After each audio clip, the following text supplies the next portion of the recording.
কালকে রাত্রে আমি ব্রাহ্মণবাড়িয়া এক জায়গায় বয়ান করছি, রাতের 1:30 পৌনে 2টা বাজে।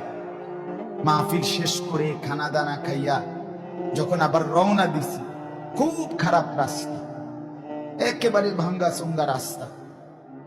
নওজোয়ান ছেলে 5-6 জন। ওরার কথা হইল, হুজুর আমরা সিএনজি লইছি, আপনারে মেইন রুট পর্যন্ত দিয়ে আসবো। তখন আমি বললাম লাগবে না, আমি চিনি বা। কয় না না, আমরা দিয়ে আমরা।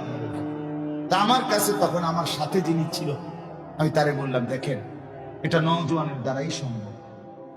রাত 2টা বাজে, কিসের শীত আর কিসের ঠান্ডা।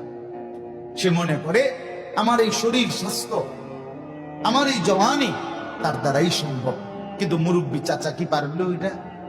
তাহলে যুবক চাইলে গড়তেও পারে, যুবক চাইলে নষ্ট হইতে পারে। আফসোসের ব্যাপার না, আজকে দুশ্মন আমাদেরকে দিয়ে এটাই করছে।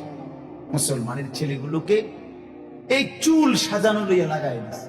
চুল সারাক্ষণ একবার চুলের দিকে ফিরাবি, আরেক দিকে ফিরাবি, সারাক্ষণ কে হাসে, ঠাট্টা করে, নিজে নিজে দুষ্টামি করে, একতে আরেকটারে লাত্তি মারে, শার্ট লইয়া টান মারে, টানা থাপ্পড় মারে। আপন বন্ধু, আপন বন্ধু একজন আরেকজনকে এমন নিকৃষ্ট মা নিয়া বোন নিয়া গালি দেয়। কুত্তাও এমন কথা, আরে কুত্তা শুকরও এত বড় কথা। এটা কি?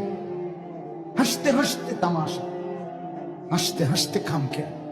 চি চি চি। রাস্তার পাশে মানুষ চলে, গাড়ি ঘোড়া চলে, দাঁড়াইয়া পেশাব করতেছে। একবার সারাদিনে একটা বারও পেশাব করে পানি নেয় না, ঢিলা কুলুক টয়লেট পেপার ব্যবহার করে না। আরে এটা তো কুত্তার স্বভাব, এটা তো কুত্তার স্বভাব হইতে পারে না, মানুষের স্বভাব হইতে পারে না। এটা কোনো জিন্দেগি না।